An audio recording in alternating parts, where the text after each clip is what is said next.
Hey guys, welcome back. Today we have something exciting to do. We're gonna learn how to replace the brakes and drums on this Freightliner Cascadia. And just remember, before we get started, guys, I gotta remind you, you guys gotta like the videos if you want them to keep coming back. And also, if you have any questions or concerns or even comments, leave a comment at the bottom. And guys, if you wanna learn more fun stuff like this today, don't forget to subscribe. Let's jump into how we're gonna go about replacing brakes and drums. Well, there's a few steps involved, right? First things first, safety, right? Make sure you have your wheel chocks, that's one, all right? Two, jack stand, all right? Those are your two safety things. You don't want the truck to come down and squish your foot, your finger, or come down on you when you're doing a brake job, and you need those wheel chocks so the truck doesn't roll back on you. So those are the two safety things, all right? And make sure your work area is clean and clear. You don't need to be having a trip hazard. Then also the tools. We're gonna get into a little bit more depth with the tools of what we're gonna need. There's gonna be a few things like a jack. I'm gonna use an air jack today. You guys can use a bottle jack. Just remember, 20 ton or better is gonna be your best bet. And for the tires, I'm gonna use an air impact gun today, a 1-inch with a 33 millimeter on it. Now you can get electric or a buddy breaker. It all depends how hard you really want to work. And then the next thing is a tire bar. You're going to need a tire bar to take the tires off and a little bit of grunt work on your end. And then I call it, if you guys know what it is, a BFH. I'm not going to say it all out, or if you want it, the big Thor hammer. All right. And then the other thing is you are going to need a little baby Thor hammer, a small BFH, pair of vice grips, and a pry bar. All right, and I'm gonna explain everything in detail. Also, you're gonna need a, I believe it's a 7/16 socket with a ratchet so we can back off the brakes. This is the one that we have to do with this one. There are different slack adjusters where you're gonna need a brake tool as well to pop out the paw, and I'll show you those tools as well. We're not doing it on this truck, but I will still show it to you guys, all right? So let's hop right into this. We need to fire up the truck to get the air pressure up over 100. So the best thing to do is get it to 120, and don't forget the safety, wheel chocks under the tire. And right now I'm gonna fire this truck up to get it up to 120 and then push in the parking brake so the drums can, the brakes can back off the drums so I can get underneath the tool and back them off the rest of the way. So right now we're gonna fire this bad boy up. If your air pressure is low and you need it to get it up there a little bit quicker, go ahead and push on the accelerate pedal up to 11 to 1200 RPMs and get it to 120, and then we're gonna push in the parking brake valve.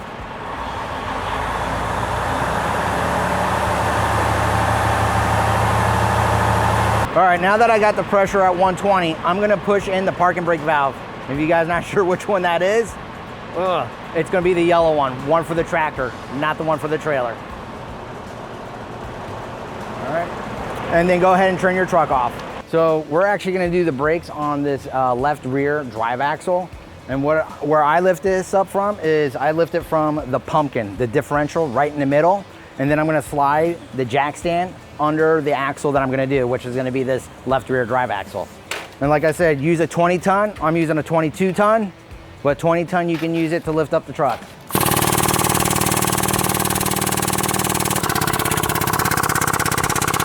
All right. I'm gonna get my jack out of there, and then I'm gonna get underneath the truck to back off the brakes from the drum. So I'm gonna grab my ratchet and my 7/16 socket. So now I'm underneath the truck, and again, using my 7/16 and a ratchet, I'm gonna put it right onto the slack adjuster, right? So if you're not sure which way to go, if you see where you don't hear any noise, like here, like you might feel a little clicking, and you see the brakes going towards the drum, go the other way. You're gonna hear a lot of clicking. Like that means you're backing them off. And right now, if you look at the drum, you'll see how it's the brake shoes, you'll see how it's close to the drum. What we're gonna do is back them off. So I'm gonna keep going until I can't turn anymore. And you'll see the difference. So now what we can do is you can probably see a gap in here. And I know you guys are saying these brakes don't need to be replaced. Believe it or not, all we're doing is using this as a test. So for you guys throwing comments saying you don't need to replace them, I'm just showing you guys that this is what we're doing today. We're just having fun on this truck. So we're not gonna replace brakes on them, but I'm gonna take them off, just like you normally would have to, and then we're gonna put them back on like you would, and we're just gonna pretend that they're new brake shoes, okay guys? All right guys, so just a quick reminder, remember wheel chocks, which I have here, all right? These are these bad boys. You don't want the truck to roll on you. The tires are free, just like that. I have a 1-inch impact gun with a 33mm socket. And remember, lefty loosey, righty tighty. Once you get all the lugs off, you're gonna put them off to the side where you don't kick them, and you know where they're all at. Now you guys saw how the tire just dropped down.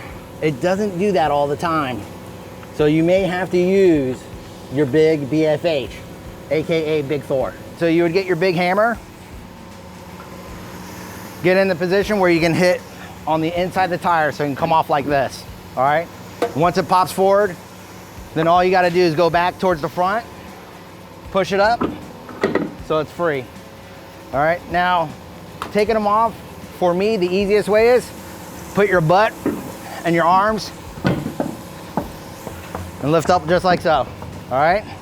And just put the tire out of your way. So same thing, sometimes this will get stuck and you can't get it off. You do the same thing with the big hammer and you hit it out. Or what you could do is grab your tire bar, you stick it right in the hole and you can just move it, right? You wanna work smart, not hard, all right? And once you get it loose, just slide it off. Now these tires are usually easier. All you gotta do is just pull and it's already on the ground. So this part I like, it's a little fun, especially if you're already mad at the end of the day. So to see how the drum, you can't get it off, we're gonna grab our big BFH. All right, hit here. All right, now, if you crack the drum, fine, replace it. Don't cry about it. It happens. But you're gonna go put a full swing, but hit here. All right? It will be loud. If you guys are frightened of that sound, put some earplugs in too. Lift with your legs, cradle it, put it out, just like that. So I like to use it as a seat. So when we have the drums, what we're gonna do is inspect it, right? You guys gonna see these cracks. That's normal. What's not normal is if you see a crack going all the way continuously, all right? These are heat cracks. If they're deep, right? Like for instance, this one I'd probably, yeah, I would be replacing this drum for sure because you have uneven wear. There's some pretty deep cracks in this one, so I would replace the drum. Again, this is just a practice truck. I'm not gonna go get a new drum, but just think of it completely surface free, you know, no grooves, no cracks, and it's black or gray. Pretend. So in the meantime, what you could do is turn it around like this, and now you have a seat. All right, here's your brake shoes. The easiest way for these, I'm gonna get a flathead screwdriver and a hammer. We're gonna put them right here and pry them out, and they'll pop right out. Like I said, right here, you're gonna put your flathead just in there, tap down, and pry out. That easy, that's one side. See how the other side came out? Easy peasy, lemon squeezy. And wherever you lay your tools, remember where you put them. I've done it before, back in the day, where I leave my tools. So what I do is I'll push down the bottom one, just like this, loosen it up, and then move this off to the side of the S-cam, all right? See how loose it is? Then you're gonna grab the top and peel it off. And there you go. That's how you take your brake shoes off, right?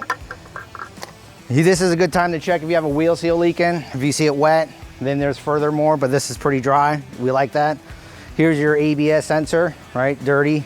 And what I would want to do is get some brake clean all this up, right? Maybe hit that with a brush, get a nice good clean surface on it. Here's your S-cam. What you want to do is just make sure there's no flat spots on top, because if the roller gets stuck up here, what happens is then your brakes will lock up on you. So just make sure you have a nice good clean S-cam before you put the rollers back in them. All right guys, just want to remind you again, I'm just using this truck just to show you guys how to do brakes. So I'm not replacing brand new brakes, but I'm going to tell you what comes in a box. For instance, this one here is actually a 4709 brake shoe, right? So the difference between that one and let's just say a 4707 is one, right? The little pole here, right? The little tab. So on a 4709, it would already be there. On a 4707, It won't. It'll be like a little crooked looking pole. And what you do is you're gonna feed it through, hold it down at one end, and use your hammer, right? You're gonna hold it like this and then bang it through until it's literally in the middle like this. And the whole point for this is to hold onto your big spring, right? So this is what keeps tension, to keep the brakes together. Usually we'll always have one big one and two small ones. Now they're not always gonna look like this. Like I said, this is for a 4709, it's gonna look like this. The other one will probably look like this, but a lot smaller. See the difference? A little bit smaller, right? The springs will be the same orientation, right? You're gonna have two on the outside and one in the middle. Also, it'll come with rollers. So this one, for the back part, you'll see that it'll have a big, wide mouth area because the pivot point on this one is part of the spider. And then on the 4707, you'll see like one roller like this, and you'll see two more that are a little bit thicker that will go through the spider. Those you want to replace. I just don't have one to show on this one. All right, so what I'm gonna do is I'm gonna grab one of the brake shoes, it doesn't matter. You'll see the pole right in there. Put the one spring there and latch it onto the other. And you should be able to pick up your brake shoes like this. And what I'm gonna do is bring it over to the truck to install them. Once you get the brake shoes laying over like this, right? I start out with the top part. You're gonna lay the top part over the S-cam, and you're gonna grab the bottom part so it goes underneath the S-cam. All right guys, so once you get the brake shoes laid over, you'll see that the brake shoe is laying on top of the S-cam and underneath where you can put the rollers in, and the spring is on the one side of the S-cam. And then you'll see the back end onto the actual pivot points, right? Now, I've been doing this way for 24 years. It's the way I've been doing it.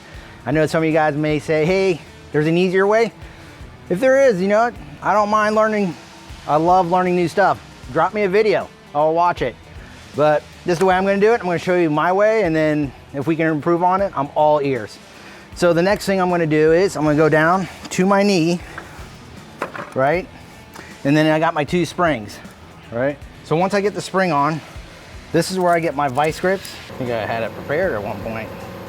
All right. So if you can't get in here because here, so do it from the top. So put this side on the bottom, clamp here on the top like this, squeeze. And then what you're gonna do is put your leg on this side to get it closer. Take your pry bar, and all you're gonna do is lift. Look at that, you're in. Now if you ever see it like this, take the back end of your vice grips, tap it in. Now, your springs are all connected. So here's the roller, and it'll come with a spring. We'll put the spring on like this on the roller, just like so, right? Now the next part, we're gonna put it in here, and these little tabs will go in this hole here, right? And you do the same thing for the top. Grab your pry bar. Doesn't matter which side you start, bottom or top. I'm gonna do the bottom, put the pry bar and push down. So I'm gonna leave the springs on the outward like this. Now if you see this, see how it's not close? So what happens is that the truck lost some air. Don't freak out, don't start the truck, just go back to the slack adjuster and adjust, right? So I'm gonna leave it like this, adjust the slack adjuster, and you're gonna see it pop right in the middle of here, and that's what we want. You guys should see the gap closing, right? There you go, it should be right there. All right, once you get it back where there's no gap here, push down just enough to get the spring, and you can see where the spring comes through the hole, and you do it on both sides. And then what happens is this stops from the roller from ever hopping out by accident and keeps everything nice and tight. And then you just do the same thing on the top, just like so. And again, guys, watch your fingers. Put it in, just like that. You may have to just leave a little bit of tension. There you go, see, went in there. All right, guys, so we're gonna get the drum back on here. Remember, lift with your legs, not with your back, right? So make sure you have a good squat. We're gonna lift the drums. I like to hug it and then bring it over. All right, once you get it on there, you can relax. Kneel down to your knees, all right? And just do a little lift and then slide. You gotta orient the studs with the holes and then just do a small lift and you should be on. Easy peasy, right? The next step would be putting the tires on. So I'm gonna grab my tires. All right, so you're gonna grab your tires. Just remember, If you forget which one it is, inside tire is always gonna be the dirtiest side, right? And don't forget your tire bar or a big pry bar. What I normally do is I roll it up and you lean the tire at an angle, right? And you just walk it towards the hub, just like so. And you can always double check, lift up. That's what you wanna see, where the hub is just here in the rim. Because what we're gonna do now is I'm gonna kneel down, put my left foot underneath the tire, pry bar up, so I can lift it onto the hub. So right in the middle, just like that. And I got lucky, first time shot.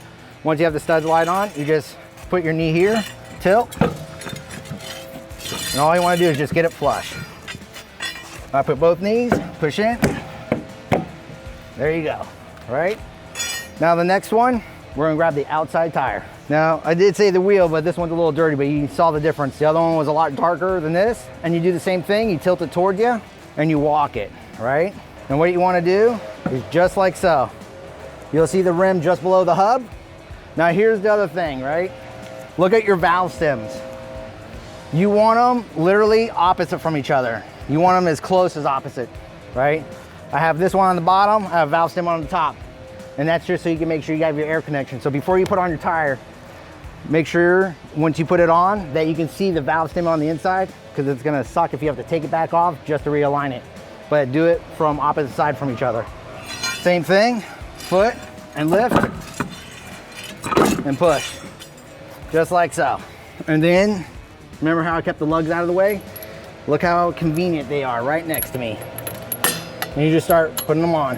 What you should do is, and I know I didn't do it, clean the studs with a wire brush and put a little bit of oil on the tip and then put them on. And always get them hand started. I've seen other technicians just put them on with a gun, and that's where you make mistakes and cross thread it. Get quite a few turns in it, so at least you know that you get past any kind of burrs of metal, and you know you're not gonna cross thread it, right? Now that I got all the lugs on, what I'm gonna do is I'm gonna start on one side and on the other, and then you're gonna do it as a star pattern. Once you have all the lugs tight in a star pattern, then I normally go around one more time. So I'm gonna show you guys that right now. All right guys, so you remember when we're gonna tighten down on the lugs, remember lefty loosey, righty tighty. I'm gonna start on the top and then go on the bottom, right? So I'm gonna just get them started. So once I get the star pattern done, like I told you guys, I'm gonna go one more all the way around. So just remember where you left off. So if you need to, mark a spot or here, so I know where I left off, right? And that's where I left off. As you can see, I put a little mark here, so I knew that's where I started and that's where I ended. So guys, just also remember, once you tighten these tires, within 50, no more than 100 miles, you need to go to a shop or maybe a buddy that you might know and just retighten them, because sometimes the lugs will get a little loose, all right? Even though it's torquing down to 450 to 500 foot-pound, just always double check to get them rechecked by torquing them down one more time, all right? Because everything will eventually start settling. So that is the way you tighten up the tires. The next step is adjust the brakes, right? So I know we did one side. What I normally do is, if I do one side, I'm gonna adjust the brakes for the entire axle just to make sure they're equally the same. So now the last thing we gotta do is adjust the brakes. But also, I did skip one little step. I did double check, but make sure that your air system is still above 100 PSI, right? So we can adjust the brakes. So if they are, then adjust. If they are not, go ahead and air up the truck. And if you guys remembered, I had to adjust the brakes because I was losing a little air, but I did fire it up just to be a little quick because it is hot.